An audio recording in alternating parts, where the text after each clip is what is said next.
Hey, did you hear the great news? Frankenstein Minute has been nominated for a Rondo Award for Best Podcast. Just send an email to taraco@aol.com with the subject line 2022 Rondo Awards, and in the body of the email, include your own name and your choice of Frankenstein Minute as the best podcast.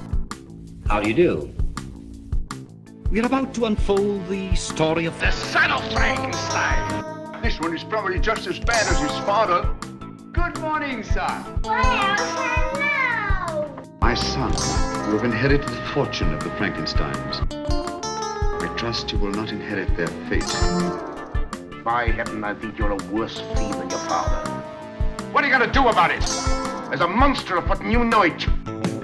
Well, we've warned you. You've been warned. Welcome back to Frankenstein Minute, the podcast that dissects the Universal Frankenstein film series minute by minute. I'm Thom Lang. And I'm Bill Evenson, and you join us for the greatest minute in cinema history. This minute actually is one of my favorite minutes in cinema history. All right, I'm already rolling it back. It's not the greatest minute in cinema history. It's the greatest half, but maybe the first 30 seconds of it. If I was compiling the greatest minutes, or moments, let's say, in cinema history, I would include footage that is just comprised of stuff from this minute. Yeah, I think we all know what's going to happen exactly here, but I've always loved it from the very first time I saw it. I can maybe even reenact it. This is one of my favorite minutes. It's probably, I guess it's safe to say it's my favorite minute in this movie. Oh, I would agree. Okay. Definitely, yeah. Well, I'm very glad to hear that, especially the way things ended last week.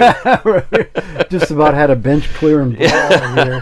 Yeah, but we're not there yet. No. We'll talk about it. We got plenty to talk about. It is the best moment in the film. That's great. We didn't talk about this, I don't think, before now. Mm-hmm. Yeah, this is big highlight for season 3. Definitely. Of Frankenstein. The minute begins where last minute ended of Igor. They die dead. I die live. Yeah. Yeah. And you're doing the hands. Fuck you all. Yeah. Igor has got some balls here. Oh, yeah. So this thing I talked about last week, this notion that they were going to intimidate Igor. Igor takes it a little bit too far in the other direction. If he was as cunning as I say he is, he probably shouldn't say this. Yeah, this is taking it a little bit too far. But, the only argument I guess you could make is he's celebrating that they're dead because it's silly to even think that he had anything to do with it. I'm dead. Everybody, not only is he dead, but everybody always sees him up in the tower. Yep. That's been established by now, right? Or is that later? Maybe that's later. No, it's later. But okay. Well, spoilers. Yeah. Igor's always playing his horn. Is it his horn? What is he playing? Yeah, it's just a a little horn. Yeah. He's playing the horn. That would explain all that semen laying around. See, there's a lot of horn playing in this one. Oh dear. The horn playing of Frankenstein. He's got such big balls. He's growing a pair out the side of his neck, I think. Yeah. See. Well, it looks more like that than a neck bone. Yeah, it doesn't really. Yeah, it's weird. And I think Lawrence Grant has realized that they've been defeated by this guy. That'll be enough, Igor. He bangs his gavel in the absolute lamest way possible.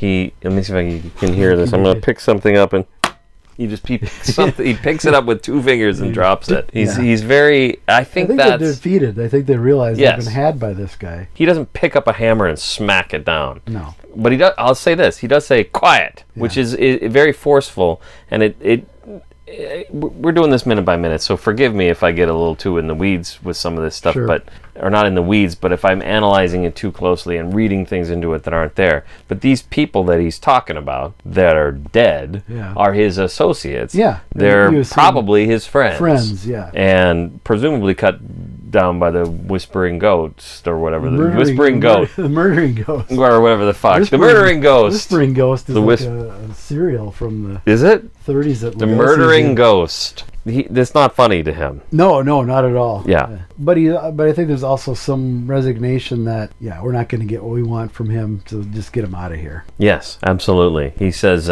go back to Castle Frankenstein and be careful. Aw, isn't that sweet? He tells him to be careful. And Igor kind of nods in acknowledgement as he gets up, which I think is a nice little touch. Like, yeah. It's almost like he's waving him off, too.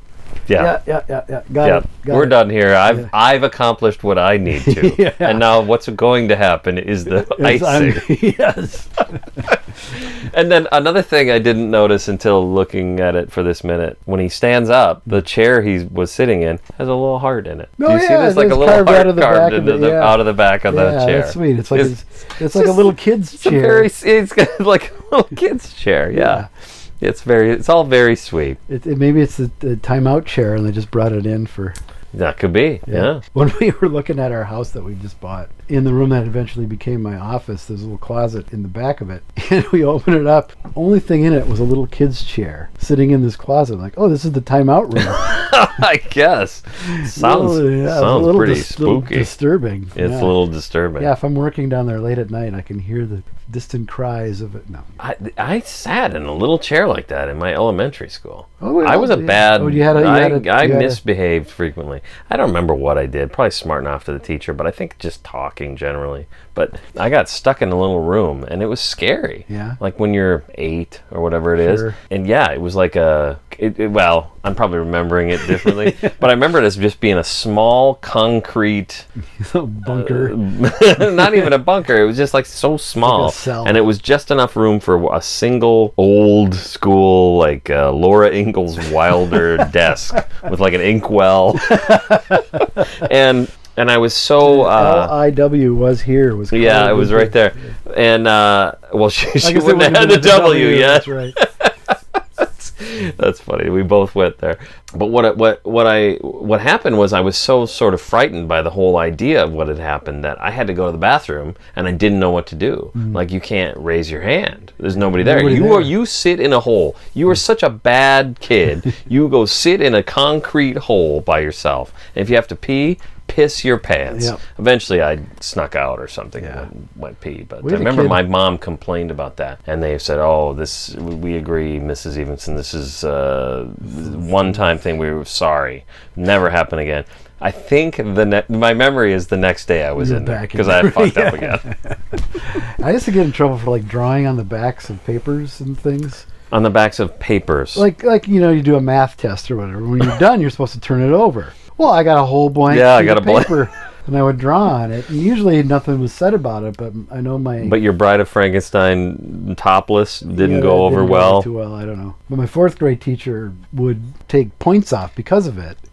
And I complained to my mom, and she called the teacher and raised high holy hell. Like, is it hurting it? Did it affect the results of the test? Is it hurting you? Is he drawing you? Yeah, right. And no. Is he drawing Hitler? Yeah. Well, yeah, he drew Hitler. Oh, well, yeah, he'll do that. He does that. That's one of the things But he does. the teacher had to apologize. Really? Yep. Well, that's weird. Yeah. 'Cause My mom didn't have that kind of force with the Well, she raised Anoka such a Hennepin fuss. School I District. think she talked to the principal, and she's like, that is preposterous. What is the harm? Yeah. Because this affects his grade then. Yeah. And here we are 80, 90 years later, and now parents are complaining at school board meetings because their kids have to learn that gay people aren't demons. Yeah. Yeah. That's a shame. That We've come so far. Yeah. Go back to, he stands up, there's a little heart. He stands up and nods, and then he starts coughing, and he starts lurches, coughing. He lurches directly over Michael Mark. You say lurches. It's all very. We both love this moment, so Yeah. I know you're not trying to criticize. but it's all I think perfectly executed. It's a deliberate lurch. I mean, Yeah. No, it's not like he out of control or anything. No, Yeah. he almost it's menacingly lurches over. He him. looks like he's coughing. Yeah. And he's kind of stumbling a little bit from the coughing. Yeah. He's an intense coughing fit. And Michael Mark is perfect. The timing is perfect. Yep. The editing is perfect, but it's really just a magnificent moment for Lugosi. Lugosi does it superbly. Yeah. I wrote again. This is where I wrote. If someone tasked me with compiling the greatest moments in cinema history, this would be in there. But it's just amazing. We've talked about Bela Lugosi and his performance in so many different movies and all the failures therein and how much he can bring something down. This is just so perfect. I'll say that, but he can also elevate things. In this one, like for sure. This movie I've talked about before on Horror Incorporated. All we had to show was the best that Public Domain and Poverty Row had to offer. So there were a lot of the Monogram and PRC Lugosi films. I would even say something like White Zombie. White Zombie has a lot that brings it down, but it's a great movie because... I'm not going to say it's a great movie. I shouldn't say great. It's a great experience watching it. Lugosi elevates it for sure. Lugosi's 75%, and some of the other external creepiness of them pushing that sugar mill thing is kind of creepy. But boy, is there some bad shit in that movie. All the other actors are pretty well. Yeah, every one of them. But anyway, we showed all these Poverty Road, Devil Bat, Ape Man, blah, blah, blah, blah, blah. And if Lugosi hadn't been in them, they would have been all but unwatchable. Yeah, like Dracula. Like Dracula is all but unwatchable. I had to watch that with the French soundtrack. Okay, and? I haven't yet. Oh, you haven't yet? Oh, okay. I think don't it's have time to do this stuff. Yeah, who has time for that bullshit? So Mrs. Coughing Fit, Igor, quote, inadvertently hawks a loogie at Michael Mark. We don't see the loogie, but we don't need to. No, we don't need to. We know there it was. Because he makes the noise, and Mark immediately puts his hand up to his eye. Yeah. Like, hey! And Mark is perfect. I said this already, but he's looking at Igor like, I don't trust this guy. I don't like this guy. Yeah. And then suddenly something hits him in the eye. And then he says, you spit on me. Yeah, it's perfect. Mm-hmm. And then the next thing Lugosi says is, the best line. Sorry. The best line in the entire film. Okay. And the line is, I'm sorry, I cough. You see, bone gets stuck in my throat. Yeah, and he points to his bulging neck, clavicle or whatever it is, which he got from Michael Mark and Lionel Belmore. Yep, not Weber, but and those Neumuller, six other guys, Lang, and 6 other guys. I wonder what happened to those guys. No idea. They must have all moved out. Their hearts burst. Away. Their hearts burst, and they had a slight discoloration at the base of the neck. Base of the neck.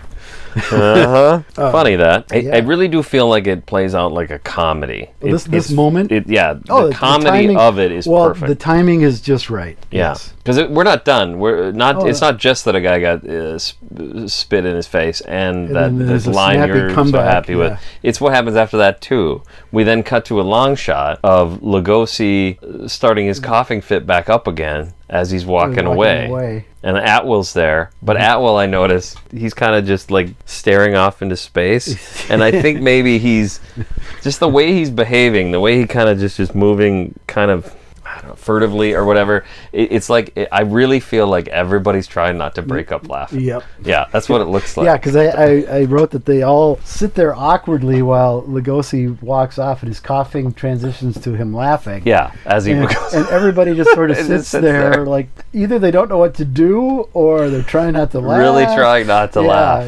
Which is just an amazing thing to imagine at this point in Lugosi's career. Yeah. Lugosi has come in to this film and everybody has looked at it and gone, why are we only paying this guy 25 cents and we're just going to ramp him up? And this is just the perfect example of it, of everybody loves this guy. Yeah, I think this is also a good example of Lee's method of making the film actually working. Okay. It's rare, but it works here for you. It works here, yeah. It's a great scene, and it lap dissolves presumably right before everybody starts laughing. It'd be really cool to see an outtake, because I bet that's what happens. Especially Atwill, he just looks like he's trying to do something with his hands to try and not look at him. Lugosi at all. Yeah. And it also works in the context of the film, where you could say everybody's like, fuck this guy, I hate this guy so much.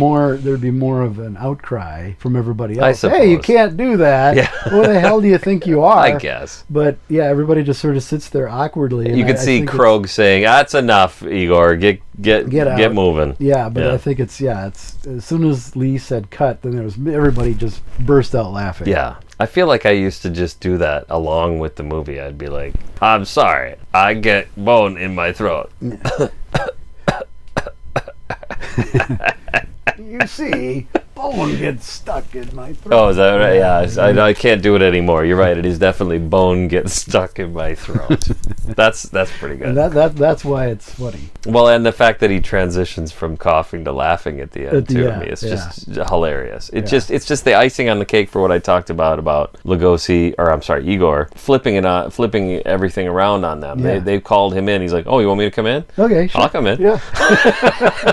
Yeah. What do you got? No problem. You guys are the the biggest group of dopes I've ever met in my life, and I have no... I'm not intimidated by it in the slightest. Yeah. So we go from greatness back to a bunch more... Oh, is there something else that happened? Pseudoscience babbling from Sherlock Holmes. We cut to... Dissolve to the back of Benson's head in the same position as the guy from Citizen Kane. Oh, so like, what's his name? I don't even know his name. The guy, there are many scenes in Citizen William Allen, who went on to produce Universal's sci-fi output in the 50s. I had no idea that he was anybody, I guess. But if you've seen Citizen Kane, there are a lot of interviews in it. And it's this guy interviewing people because he wants to get to the bottom of what Rosebud is, which is fucking dumb. Everybody acknowledges that's dumb, including Wells. You know, the fact that nobody was in the room to hear him say that. Yeah, all that stuff, blah, blah, blah, blah, blah. But what you see visually, and that's where Kane is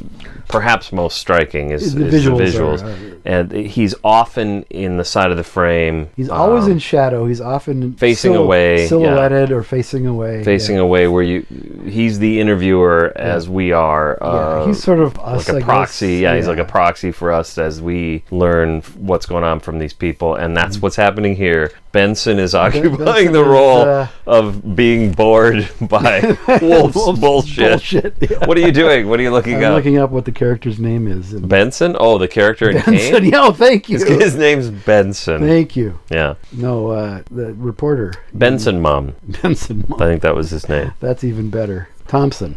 Okay, Benson, Thompson. Evenson. Yep, it's all the same. The results of my extensive examinations established beyond doubt that the creature was brought to life originally by an electrical impulse of terrifying potency. You think so? Yeah, I wrote duh. Tell us something we don't know. Yeah, Wolf. he's just, this is bad. This is a hell of a come down from what we both agree is a pretty spectacular moment. Yeah, A guy is going to tell us what happened in the first movie. Even Jackie, when we were watching it, she's like, what? Yeah. Okay. And then... Henry says it twice in Frankenstein. Yeah. Well, then the next thing he says is, it appears that my father thought that he could extract from lightning some superviolet ray of life-giving properties. In minute 22 of Frankenstein... I was going to say, this is first minute Frankenstein minute stuff. Yeah, Henry says that exact thing. Yeah. Dr. Baumann, I learned a great deal from you at the university about the violet ray, the ultraviolet ray, which you said was the highest color in the spectrum. You were wrong. Here in this machinery, I have gone beyond that. I have discovered the great ray that first brought life into the world. Yeah, it's a weird. Thank you, Captain Exposition. Yeah. It's a weird ending to this minute. It's a nice come down from the heights of the previous minute. We're all busting our sides. Yeah, maybe that's the idea. Is nobody's listening. It's a big. The theater has erupted in laughter. The laughter is and applause. Yeah. And that's dying down as Wolf starts spewing his usual bullshit. My father thought, oh God, it's this guy again. That's why Benson, you can't see his face. Oh, he's just like, he's his eyes asleep. Are fully rolled back in his head, and he's like, why didn't I get the part of the Burgomaster where I could see the guy coughing? That sounds awesome. That sounds fun. This is terrible. This is fucking brutal. Do we see Igor in this minute? Yeah, he's there. So he was in the scene. I never noted when the continuity is a little weird here. Yeah, it's a little weird, but it's okay. No, it's fine. It works. It works. It's just odd that you'd have a guy in the room and then cut to another place where he is, and he's in the room again. And then you go back to him, and he's back in the other room, in exactly the same place he was in the scene previous to it. Yeah. This movie that's just one of the things that tells you that this movie was thrown together. Yeah, and it was. Oh yeah, I mean that's no secret. It's not wrong though. There's certainly nothing wrong with that continuity-wise. He left. He came back. You're right. And, the impression that you're supposed to get, I think, from Wolf saying the results of my exhaustive is that some time has passed in between. Well, that's true. Very good point. He says he went over his notes. The results of my extensive examinations established beyond doubt. That's a great way to start a sentence. All right, let's hear it. Let's hear what you got. And it's like the results of my extensive examinations established beyond doubt that I saw the movie Frankenstein. This is nothing. Yeah. Oh well. Yeah. Okay. Thanks. I to give him any kind of credit, Next week he does say something else, which wasn't in the movie Frankenstein. Wasn't in Frankenstein, but it's just. Well, we'll get there. All right. Well, yeah. Don't want to. So don't want to spoil it. You would think all of that would have been in the notes that Henry gave him. That's his extensive examination. She looked at Dad's notes. Yeah, I agree with that. I guess I didn't. Yeah. That's exactly how I read it too. The results of his extensive examinations were that he read Henry's notes or saw the movie Frankenstein. Yeah. Unless people talk about, my grandma had this recipe, and it was handed down, but she left her secret ingredient out of it. Okay. So it was never the same. Oh, so you think he? Okay. So maybe Henry left that secret ingredient out of the superviolet ray. But I doubt it because he was so proud of it. Yeah, he was really happy about that. That seemed to be the point. Chuffed. Yeah, he was so chuffed when he was talking to Waldman about that. Mm-hmm. That it seems odd that he would have not. That was like the name of the article. Yes, it's funny that the way we're doing this minute by minute, that it happens to end just where it does. Mm-hmm. Because this week I get to say I kind of like it. I like that we're being reminded of something that's kind of cool. Previously in the Frankenstein. Well, it's clumsy. I'm not praising what's happening, but it does. It's bad. It's badly done, and but it's. I do like that it's a reminder of a cool thing that I liked in the first one. Yeah, I like the superviolet ray. I like. And I'll have more to say about that next week. I like the callback, but there are 1,000 better ways to do it. Yeah, he's not good. Well, I shouldn't say that. He's good, actually. I mean, this was something that Wallace singled out in this film.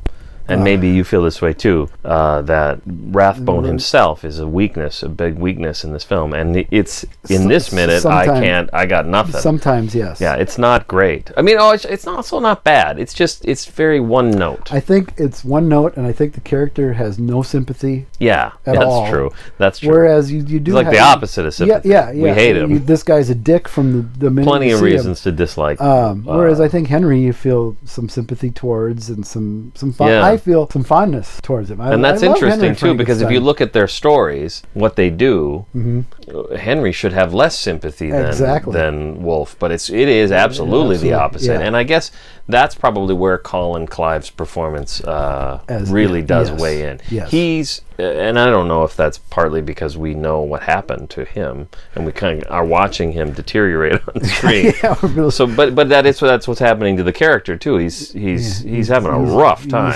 and that's where the sympathy. He's had a terrible lesson. Yeah, it's like us doing this podcast. Yeah, we've had a terrible lesson. People are like only tuning in at this point to just hear us. Those poor guys. Like, boy, I don't even recognize these guys from the first season. I wonder. I mean, I have not listened. I don't ever listen to them again once I'm done editing. Tell me about it. Yeah. And I just wonder, going back to some of those first ones, what that must be like. You've been warned. Welcome to minute 46 of House of Frankenstein. This is Thom Lang. Yeah.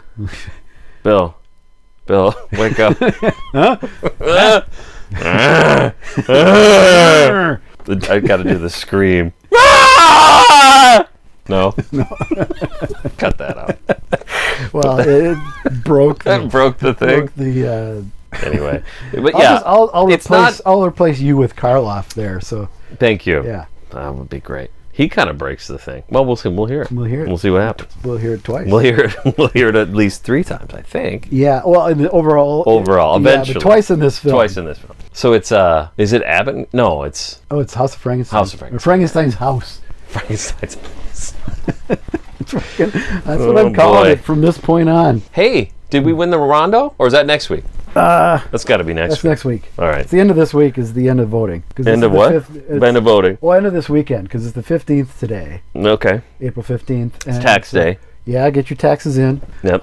When you're doing your taxes, when you're in the middle of your taxes, and you're like, this is a nightmare. This is driving me crazy. Go to RondoAward.com. Yep, go to Rondo Award. TARACO at AOL.com. Yeah, you know, you've heard the stupid thing at the beginning of every single episode for the last 6 weeks. Yeah, so thank God we won't ever hear that again. Next week we got a whole new intro. It's going to be fantastic. Whole new Bill and I pretending to have a conversation. Yeah. Thank you for voting. Yeah, the voting ends on Sunday, and so at sometime. We should know a few weeks after that we swept it. Yeah, I mean, I gotta think so. This year it's probably fait accompli. A landslide. It's the fait accompli podcast.